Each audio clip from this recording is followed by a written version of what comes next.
Bismillahirrahmanirrahim. Assalamu alaikum. Today we are going to discuss the numerical problems of chapter Mechanical Properties of Matter. First problem is a spring is stretched 20 mm by a load of 40 Newton. Calculate the value of spring constant. यहाँ पे question का एक part मुकम्मल हो रहा है. Second part में वो दोबारा पूछ रहा है if an object causes an extension of 16 mm what will be its weight. वो क्वेश्चन में पूछ रहा है हमारे पास एक स्प्रिंग है उसके ऊपर साथ हमने एक लोड एक वजन बांध दिया है जो कि कितना है 40 न्यूटन का है. उस वजन की वजह से उसमें एक खिंचाव पैदा हो रहा है एक तनाव पैदा हो रहा है वो उसकी वजह से उसकी लेंथ इंक्रीज हो रही है. तो जो एक्स है आपके पास एक्स की वैल्यू आपके पास 20 मिलीमीटर हो जाती है. तो कह रहा है कि स्प्रिंग कांस्टेंट के आपने मालूम करना है. हमारे पास एक्स गिवन है 20 मिलीमीटर. मिली की वैल्यू हम पुट कर देंगे मिली 10⁻³ के इक्वल होता है. हम पीछे पढ़ के आए हुए हैं 1 मिली इज इक्वल टू 10⁻³ फोर्स हमें जो कि वेट के इक्वल है वो 40 न्यूटन है. के कांस्टेंट हमने मालूम करना है. हुक्स लॉ के अकॉर्डिंग के is equal to F over X है. एफ की वैल्यू पुट करेंगे एक्स की वैल्यू पुट करेंगे 40 डिवाइडेड बाय 20 करेंगे 0 0 से कट के 2 2 ज़ा 4 सिंपल 2 आंसर आ जाएगा. 10⁻³ है. इसको फ्रैक्शन में ऊपर लेके जाएंगे तो पावर प्लस में चेंज हो जाएगी और न्यूटन पर मीटर इसका कांस्टेंट की यूनिट हो जाएगी. सिमिलरली सेकंड पार्ट में वो पूछ रहा है if an object causes an extension of 16 millimetre what will be its weight. यानी इसी तरह इसी स्प्रिंग में अगर वो कोई दूसरा ऑब्जेक्ट अटैच किया जाता है और वो इसमें 20 मिलीमीटर की एक्सटेंशन के बजाय उसमें जस्ट वो कितनी एक्सटेंशन ला रहा है 16 मिलीमीटर. तो कह रहा है बताएं कि वो उस ऑब्जेक्ट का वेट कितना होगा. इसका मतलब वो वेट जो कि आपके हम अमूमन क्वेश्चंस में फोर्स के इक्वल के कंसीडर करते हैं वो फोर्स आपने मालूम करनी है. हमने कांस्टेंट की वैल्यू फर्स्ट पार्ट में निकाल ली. वेट आपने मालूम करना है जो कि फोर्स के इक्वल है. एक्स जो लेंथ है वो 16 इंटू 10⁻³ हमें गिवन है. वैल्यूज को पुट करेंगे तो हमारे पास 2 इंटू 16 हम दोनों वैल्यूज को मल्टीप्लाई करेंगे तो 32 न्यूटन आ जाएगी पर मीटर. और मीटर ये दोनों आपस में कैंसिल हो जाएंगे. 10⁻³ और -3 भी एक दूसरे को कैंसिल कर देंगे. Now move toward the second problem 6.2. The mass of 5 liter of milk is 4.5 kg. Find its density in SI unit. वो कह रहा है हमें क्वेश्चन में 5 लीटर दूध का जो मास है वो उसने बता दिया हुआ है 4.5 kg. कह रहा है उसकी डेंसिटी मालूम करें. अब हमने डेंसिटी का जो फार्मूला पढ़ा हुआ है उसके अंदर हमें क्वांटिटी रिक्वायर नहीं है हमें वॉल्यूम रिक्वायर है. तो हमें पता होना चाहिए 1 लीटर में जो वॉल्यूम होता है वो 10⁻³ मीटर क्यूब होता है. ठीक है. आप लोगों ने अक्सर कंटेनर में देखा होगा कि जहाँ पे वो लीटर्स के साथ बता रहे होते हैं वहां उसके वॉल्यूम की मेजरमेंट भी साथ दे रहे होते हैं.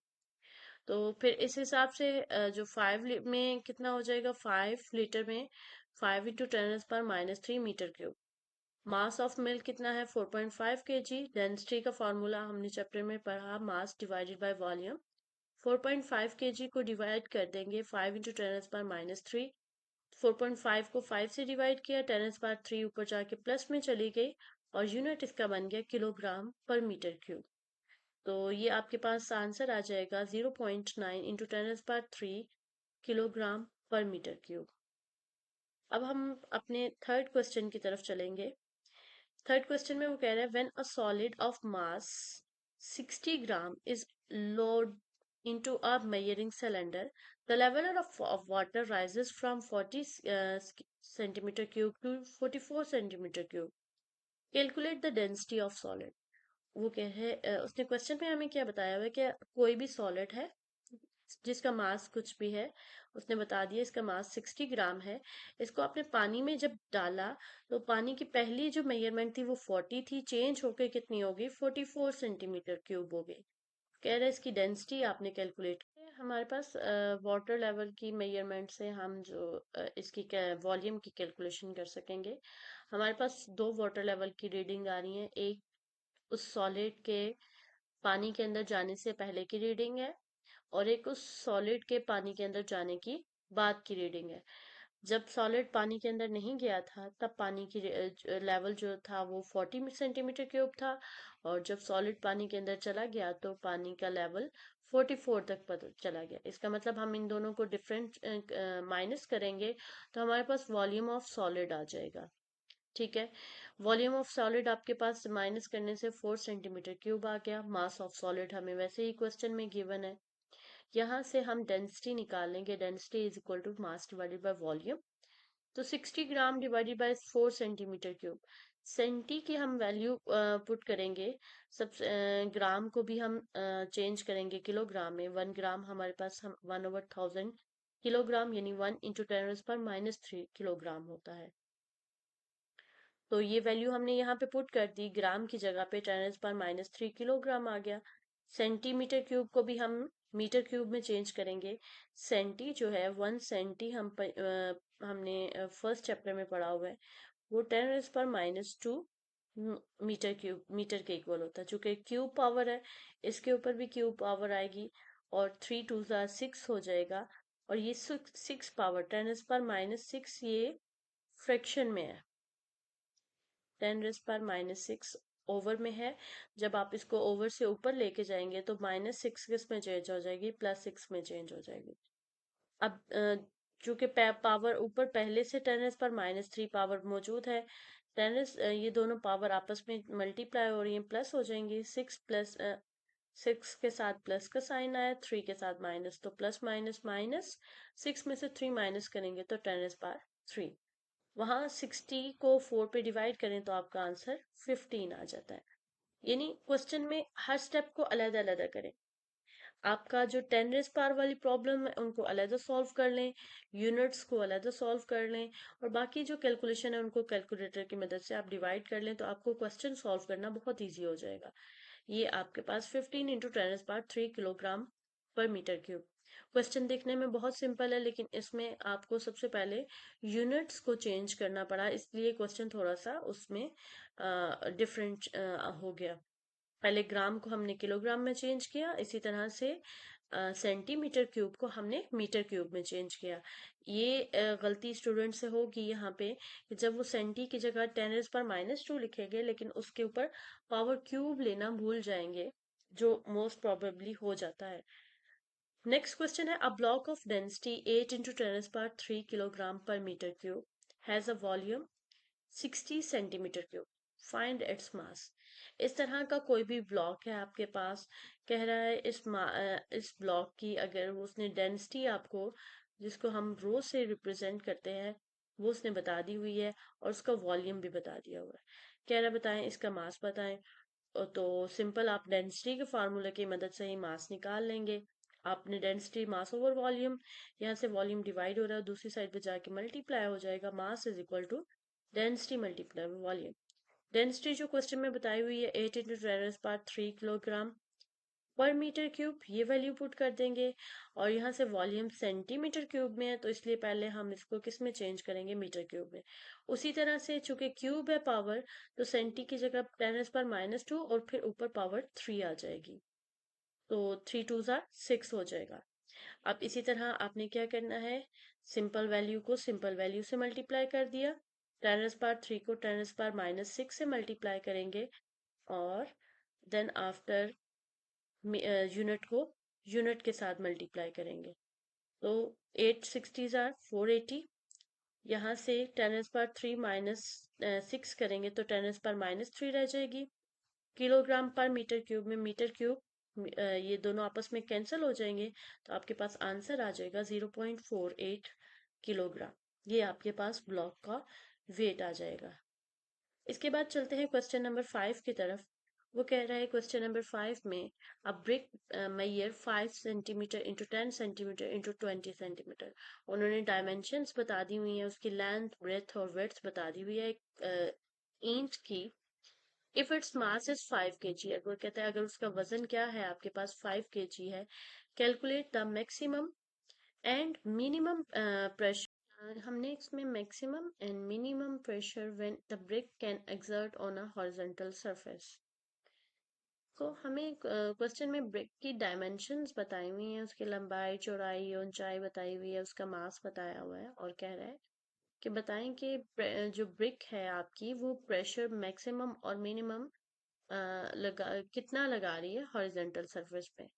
डायमेंशंस की मदद से हमने आप उसका आसानी से वॉल्यूम निकाल सकते हैं। मास ऑफ ब्रिक गिवन है, मैक्सिमम प्रेशर भी आपने मालूम करना है और मिनिमम प्रेशर भी मालूम करना है। अब प्रेशर के लिए प्रेशर का फार्मूला हम पीछे पढ़ के आए हुए हैं। Pressure is equal to force divided by area, और if we consider force as equal to weight, और यहाँ for is equal to mg, 5 kg into 10 metre पर सेकेंड स्क्वायर। तो आपके पास फोर्स जो है वो तो आपके पास 50 न्यूटन आ गए। Now issue how we solve the area. Secondly, we have find two pressure there, maximum and minimum pressure.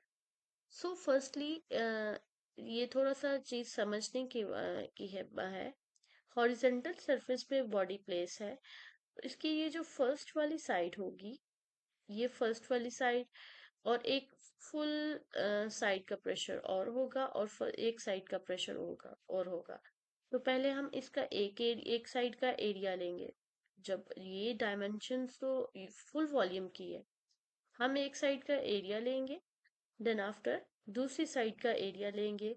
और ये चूंकि इस पूरी लेंथ से हमें पता चलता है यहाँ पे, तो स्टार्टिंग पॉइंट पे तो ब्रिक का कोई प्रेशर नहीं होगा, मिनिमम प्रेशर होगा। लेकिन ये होल बॉडी का की जब लेंथ आएगी, तो इसका मतलब ये पूरी बॉडी का प्रेशर इसके अंदर आ रहा है। वेट आ रहा है तो वेट के साथ प्रेशर भी आएगा। तो सबसे पहले हम मैक्सिमम एरिया आप निकाल लेते हैं। वो क्या होगा, 20 into 10 सेंटीमीटर लंबाई, और इसकी ये चौड़ाई आ जाएगी, जो कि आपके पास एरिया हो जाएगा 200 into 10⁻⁴ सेंटीमीटर की। सेंटी की वैल्यू पुट करने के बाद, सेंटी की वैल्यू आपके पास 10⁻⁻² होगी, लेकिन मीटर स्क्वायर है तो इसके ऊपर भी स्क्वायर आएगा, तो वो 2 2 4 हो जाएगा। फिर मिनिमम एरिया आप किस तरह से निकालेंगे, लंबाई और इसमें 5 सेंटीमीटर को आप चौड़ाई कंसिडर करेंगे। क्योंकि ये लेंथ 5 सेंटीमीटर की है, तो यहाँ पे भी आपके पास 5 सेंटीमीटर है। तो 5 into 10 50, 10⁻⁴ मीटर स्क्वायर। ठीक है, ये आपके पास मिनिमम एरिया आ जाएगा। अब आपके पास एरिया आ गया है, अब हम क्वेश्चन जो है सॉल्व कर लेते हैं। अब हमारे पास दोनों तरह के प्रेशर आ जाएंगे, मैक्सिमम प्रेशर भी आ जाएगा और मिनिमम प्रेशर भी आ जाएगा। Maximum pressure force over area, force आपके पास सेम रहेगी 50 न्यूटन डिवाइडेड बाय जो मैक्सिमम एरिया आपने कैलकुलेट किया, उसकी वैल्यू पुट करेंगे, 50 डिवाइडेड बाय 200 करेंगे, तो आपके पास लेदर वैल्यू आ जाएगी। 10⁻⁴ को हमने यहाँ पे सॉल्व आउट कर लिया, सिंपल फॉर्म में चेंज कर लिया, कटिंग करके आपके पास 2500 आ गया न्यूटन। और नीचे आपके पास मीटर स्क्वायर है, तो ये ऊपर जाके पर मीटर स्क्वायर बनेगा, और ये आपको याद होना चाहिए, हमने चैप्टर के अंदर डिस्कस किया है, न्यूटन पर मीटर स्क्वायर पास्कल की यूनिट है। तो ये आपके पास वैल्यू बन जाती है। आप इस तरह से भी लिख सकते हैं साइंटिफिक नोटेशन में, 25 into 10⁻² पास्कल भी लिख सकते हैं। मिनिमम प्रेशर उसी तरह से, फोर्स सेम रहेगी डिवाइडेड बाय एरिया बस चेंज हो जाएगा, मिनिमम एरिया हो जाएगा जो कि आपने कैलकुलेट किया 50 into 10⁻⁴ मीटर स्क्वायर। तो इस वैल्यू को यहाँ पे पुट कर दिया। अब यहाँ पे 50 डिवाइडेड बाय 50, 10⁻⁻⁴, ऊपर जाके 10⁻+4 हो जाएगा न्यूटन पर मीटर स्क्वायर। तो 50 50 से कट के 1 आ जाएगा, 1 into 10⁻⁻+4 सॉरी पास्कल इसका आंसर आ जाएगा। Now move toward the question number 6. What will be the height of the column in barometer at sea level if mercury is replaced by water of density 1000 kg/m3, where density of mercury is 13.6 into 10⁻³ kg/m3। Okay, वो बता रहे हैं अगर हम क्या करें, एक barometer में हम रिप्लेस कर देते हैं, बैरोमीटर में वैसे तो मरकरी मौजूद होता है, गिवन भी होता है, हम बैरोमीटर को मरकरी के साथ यूज करते हैं, लेकिन अगर मरकरी को वाटर के साथ रिप्लेस कर दिया जाए तो फिर उसके में जो वाटर लेवल की हाइट है वो क्या बनेगी, जबकि उस क्वेश्चन में हमें दोनों की डेंसिटी बता दी हुई है, वाटर की डेंसिटी भी बता दी हुई है 1000 kg/m3 और मरकरी की डेंसिटी भी बता दी हुई है। आपको यह याद होना चाहिए, हम पीछे टॉपिक में डिस्कस कर चुके हैं। हाइट ऑफ मरकरी वो हम आपके पास बैरोमीटर के अंदर कितनी रहती है, 7600 मिलीमीटर। मिली की अगर आप वैल्यू पुट कर दे तो ये आपके पास 0.76 मीटर आ जाती है। अब डेंसिटी आपके पास वाटर की 1000 kg/m3, डेंसिटी मरकरी की 13.6 गिवन है। ये अब pressure in barometer at sea level for water and mercury दोनों के लिए आपने पीछे टॉपिक में पढ़ा। डेंसिटी फार्मूला क्या होगा प्रेशर का, ρ(Gh), rho stands for density. Pressure with water is equal to at sea level pressure, दोनों का इक्वल होगा, प्रेशर जो वाटर का होगा वही प्रेशर मरकरी का होगा। दोनों वैल्यूज को जब इक्वल रखेंगे तो ये जो जी है ये एक दूसरे से कट जाएगा, तो आपके पास रो वाटर की डेंसिटी, वाटर की हाइट इक्वल हो जाएगी मरकरी की डेंसिटी, मरकरी की हाइट। इस फार्मूले की मदद से आप वाटर की हाइट कैलकुलेट कर सकते हैं। वाटर की डेंसिटी दूसरी तरफ आके डिवाइड हो जाएगी, इस साइड पे आके आप इसको रो W से डिवाइड कर देंगे, वैल्यूज पुट कर दें। मरकरी 13.6 इंटू 10⁻³ kg/m3 गिवन है, वाटर की डेंसिटी गिवन है 1000 kg/m3, मल्टीप्लाई मरकरी की हाइट हमें जो याद होनी चाहिए 0.76 मीटर। ये सारी यूनिट इससे कट जाएगी, 13.6 इंटू 10⁻³ को खत्म करें तो ये 13600 आ जाएगा। 200 से कट के आपने जब इसको सॉल्व किया तो आपके पास आंसर आ जाएगा 10.3 metre height of water in a barometer. तो ये हमारा 6 क्वेश्चन कंप्लीट हो गया।